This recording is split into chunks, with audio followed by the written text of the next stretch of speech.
দর্শক দেখেন, একটা রাস্তার পুরো অর্ধেক মানুষ গৃহপালিত পশু রেখে দিয়েছে।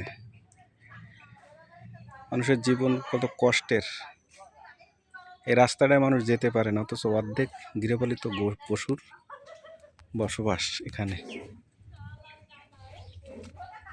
এখানে পশু পাখি রেখে দিয়েছে, নিজেরাও অনেক সময় বাড়ি করে এনে বসবাস করতেছে। কি অবস্থা! রাস্তাটির অর্ধেকই নিয়ে নিছে, অর্ধেক গৃহপালিত পশু দিয়ে। কারণ তাদের গরুটা বাঁচাতে চায় তারা যা করে করুক, কারণ গরুই আছে তাদের প্রাণ। এই ভবদাহ জলবদ্ধতার জন্য এই রাস্তাটির অর্ধেকই নিয়ে নিছে গৃহপালিত পশুর জন্য। পুরোটাই দেখেন, রাস্তার অর্ধেক নিয়ে নিছে এই পশুগুলোকে বাঁচানোর জন্য, গরুগুলোকে বাঁচানোর জন্য। এই জলবদ্ধতা কবে যে নিরসন হবে?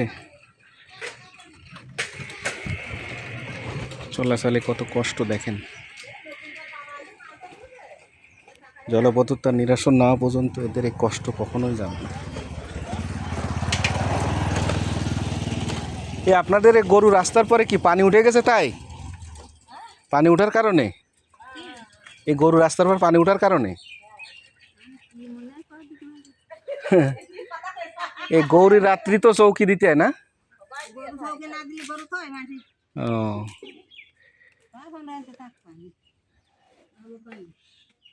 তা এর কোনো সমাধান নেই? পানি এই ববদার সমাধান হবে না? না,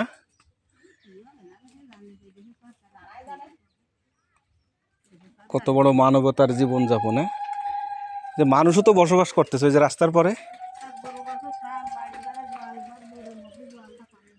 এটা তো মনিরামপুরের ভিতর না? ও,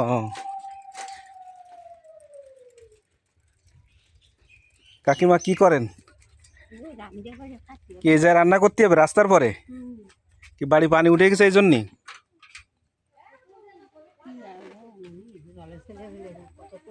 কিছু করার নেই আসলে। আমাদের বাড়ি এই ধূপাদি। কাকা, রাত্রে এখানে থাকতে হয়? এখানে রান্না বাড়া, এখানে খাওয়া, সব এখানে। কিন্তু আপনাদের মন্ত্রী ছিল, কোনো কিছু করি নাই?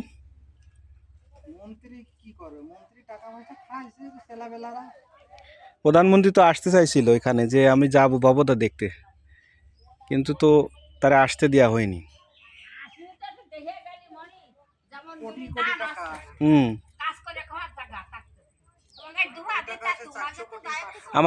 আমাদের অল্প কিছু হচ্ছে না। শেখ হাসিনা বলেছিল বাবুদা কয়টা, আমি কত বাজেট দিলাম, তাও সমাধান হয়নি।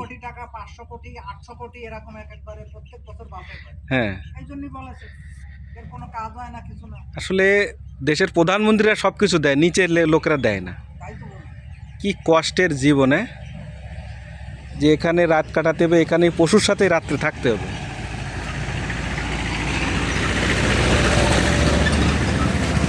সবচেয়ে কষ্ট লাগেছে যে ওই পাশে একজন বলল যে আমাদের বসবাস, আমাদের ভিতরে একজন মন্ত্রী ছিল, সেই আমাদের কষ্ট বুঝলো না সুযোগ পাওয়ার পরও। এখন আগামীতে কি হবে তা বলা যাচ্ছে না।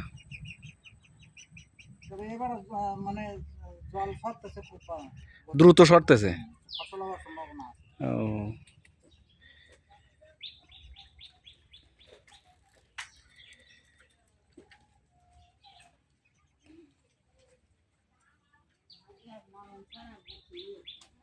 আমাকে এলাকার লোক খালি হয়ে যাচ্ছে, ভারতে চলে যাচ্ছে। না, এই অবস্থায় আসলে বসবাস করা যায় না। তার কারণ আপনার দেখা যাচ্ছে কি, রাস্তার পরে কতদিন থাকবেন? ফসল হবে না। আর আপনি এই জলের উপরে কত সময় থাকবেন? গরু বাছুর খাতি দেবেন, হাঁস মুরগি, নিজে চলাফেরা, খাবার, জল আনা, এগুলো কিভাবে করবেন? জলের পরে কত সময় বাস করা যায়?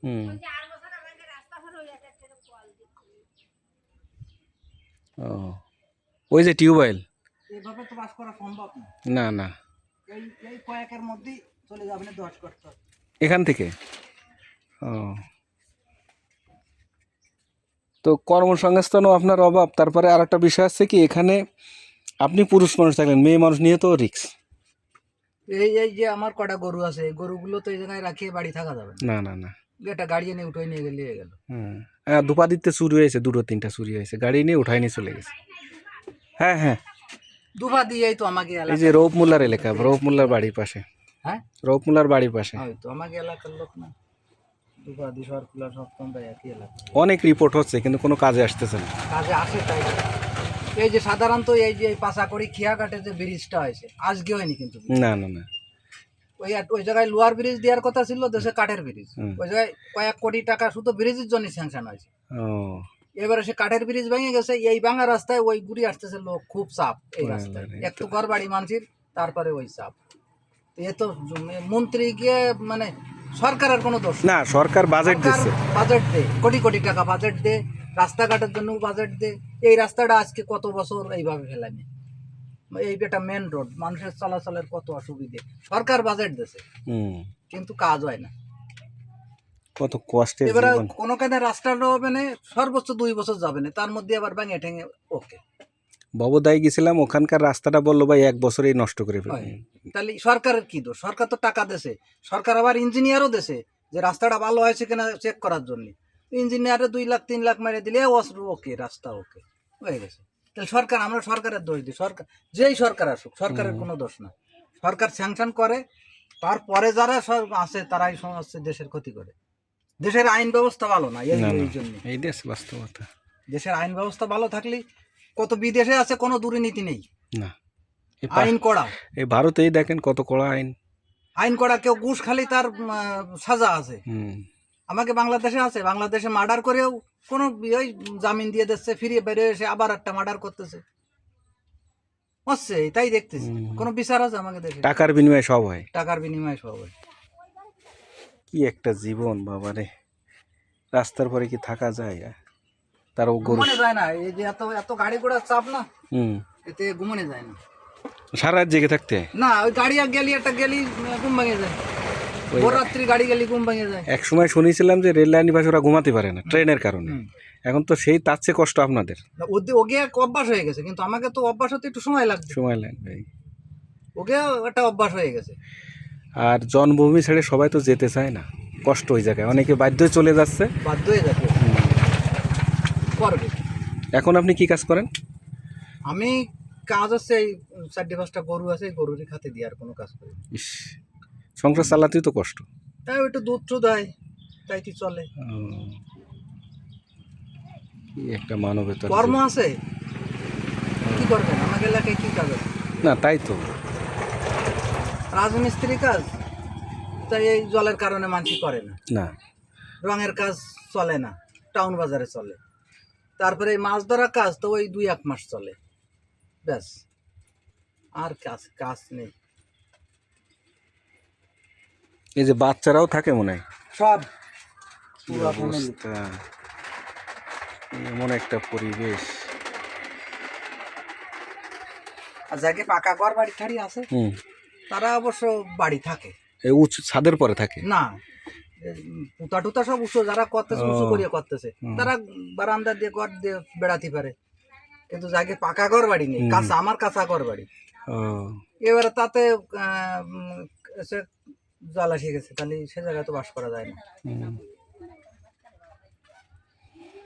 আসলে খুব কষ্টের জীবন, কিন্তু এরা একটাবারও ভাবে না এই টাকা পয়সা মেরে ফ্রান্স, ইউরোপ, আমেরিকা যে থাকতেছে, অস্ট্রেলিয়ায় যে, অথচ মানুষের এই কষ্টের কথাগুলো বোঝে না। ঠিক আছে, কি কষ্ট মানবতার জীবন, কি অবস্থা।